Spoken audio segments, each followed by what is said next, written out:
Hello students, my name is Professor Supriya Kulkarni. Today we are going to learn programmer productivity in the database technology.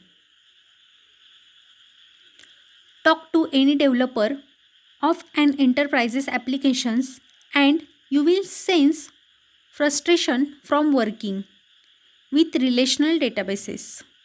Information is usually collected and displayed in terms of aggregates, but it has to be transformed into relations in order to persist it. This core is easier than it used to be. During the 1990s, many projects groaned under the efforts of building object-oriented mapping layers.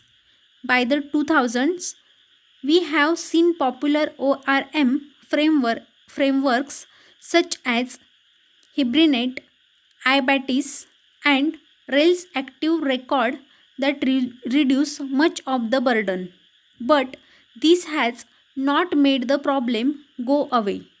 ORMs are a leaky abstraction. There are always some cases that needed more attention, particularly in order to get decent performance. In this situation, aggregate oriented database can offer a tempting deal. We can remove the ORM and persist aggregate naturally as we use them.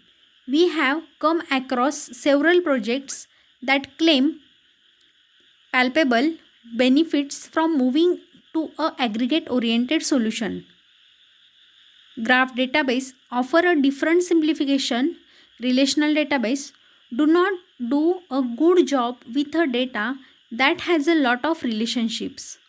A graph database offers both a more natural storage API for this kind of data and query capabilities designed around this kind of structure.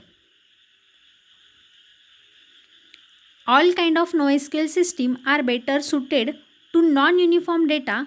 If you find yourself struggling with a strong schema in order to support ad hoc fields, then the schemaless NoSQL database can offer considerable relief.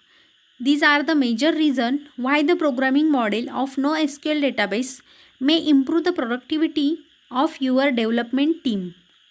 The first step of assessing this for your circumstances is to look at what your software will need to do. Run through the current features and see if and how the data storage fits.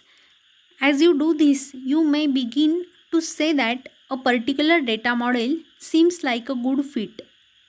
That closeness of a fit suggests that using that model will lead to easier programming. As you do this, remember that polyglot persistence is about using multiple data storage solutions. It may be that you will see different data storage model fit different part of your data. This would suggest using different databases for a different aspect of your data. Using multiple database is inherently more complex than using a single store, but the advantage of good fit in each case may be better overall. Thank you student for watching my video.